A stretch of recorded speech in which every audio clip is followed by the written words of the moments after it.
Hey guys, it's Raw here doing another video, another review of sorts. I gave you a brief heads up on what I was planning on doing. This past weekend I had the opportunity to play at a Mind Game Productions game called Wasteland 2. This game is based on Fallout 3, I believe is what they said. It's based on Fallout, which is a post-apocalyptic game. I was on a easy faction for me to be a part of because all I had to do was wear all black. But on to the review. The item I wanted to talk about in this video was my Protec B2 helmet that I got. The color that it came in was army green. If you check out the previous video I posted, it shows you what it looked like when I got it, and it was a matte finish in a OD green color. What I did was I added my sponging technique that I do on most of my guns. I added it to this, but I wanted it to be subdued, a little bit darker than normal. I didn't add any tans, I didn't add any whites. Basically I wanted it to look like it was dirty, like it was covered in mud, and I think I did a really good job of that. I don't know if you can actually tell in this lighting how good it came out, but it worked out great, and this helmet is very comfortable, fits really well. Once you get the strap adjusted, it was great. I had my my version 2 mesh mask in conjunction with the helmet. They kind of met here, and I'll go over that a little bit later and try and adjust that to where they mesh with each other perfectly, where there's no discomfort at all. But as far as fit, the helmet is wonderful. But I think I paid $40 shipped for it off of eBay.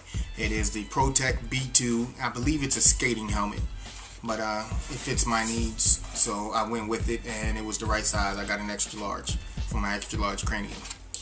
You guys should be used to seeing that by now. But the main thing that I wanted to go over in this video was the camera mount that I added to the helmet.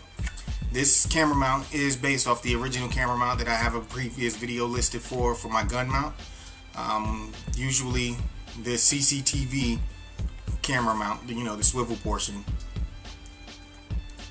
is mounted on a QD base for rail attachment. Well, I took that off, and what I did was I got a longer bolt and I drilled holes on both sides of the helmet. Here's one on the left side, and then I put one on the right side as well.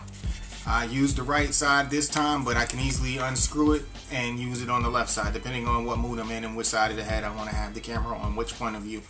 But I fed the bolt through there.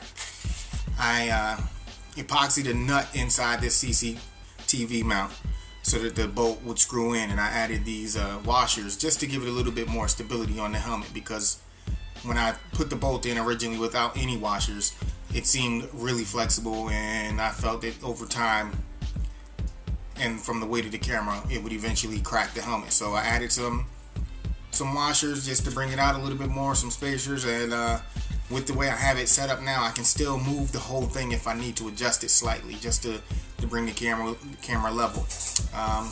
Again, here's the screw that goes into the bottom of most cameras, and I added a nut so that I could tighten it up, so that I wouldn't have to screw the camera all the way on and risk ruining the camera. I just grab a needle nose and bring this up and tighten it that way.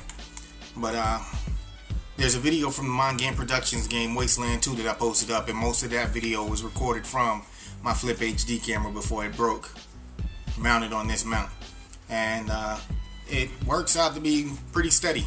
The only time that there was any type of movement or vibration is when I was walking around, so it works. What I see, you see. Unless I'm standing there doing one of these, it's going to be a steady video.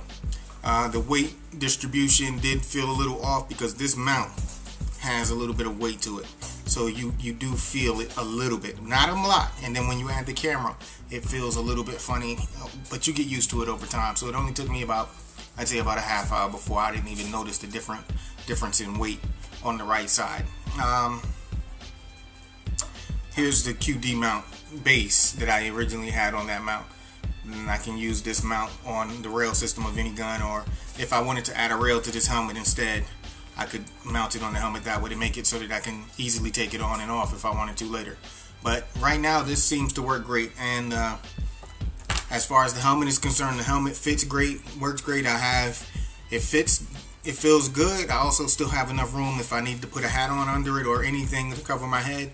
I can still do that and still have great bits of comfort. With the ESS turbofan styled goggles that I have, with the fan, there's a little bit of area here where they actually interfere with one another, where the helmet does not sit all the way down, or the goggle doesn't sit perfectly well. What I plan on doing is just filing a little bit here, it's just a little bit. But if you have goggles or a mask that have a flat top right above the actual lens, then you shouldn't have a problem. But you know, each setup is different, and it's just going to be one of those trial and error type things. So right now, based on what I got this helmet for, I didn't really get it for protection because honestly I don't play or run around that hard to where I fear hitting my head or anything like that. But having it, I do feel comfortable that if something did happen, I would have that added protection that would ensure my safety, at least to a certain extent. The army green that these helmets come in is a great OD green. You don't really have to change it, and it's matte. There is no reflection. It's almost like a rubberized texture. When I added the sponging technique, just to protect that added paint color that I put on here, I put a matte finish clear coat.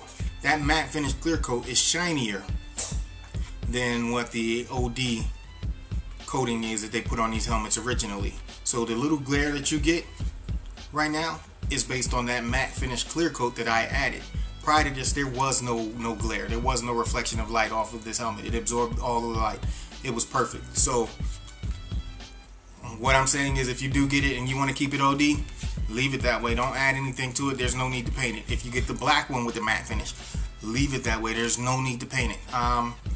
So for 40 bucks, I think this is a great addition to my gear. And again, I had to buy this stuff separately.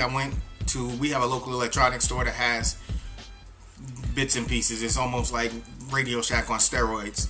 And I got this. But you can also find these CCTV mounts on eBay for around $4 to $5 shipped.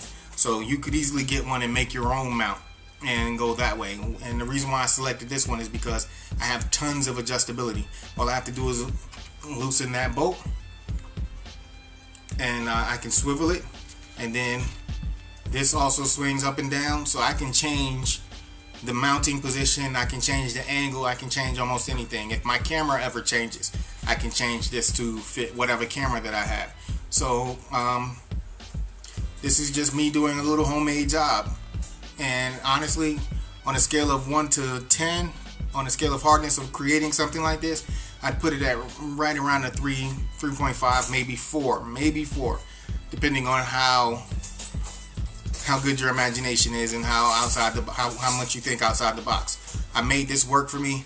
It didn't take a lot of work. It didn't take a lot of time. I made it work though, and I think anybody with the time and the parts can make it work for themselves as well. But this is Schwell. I hope you guys are out there having fun, being safe, and also being responsible. And I hope to see you out in the field soon. I hit you with the 2 fingers. Later.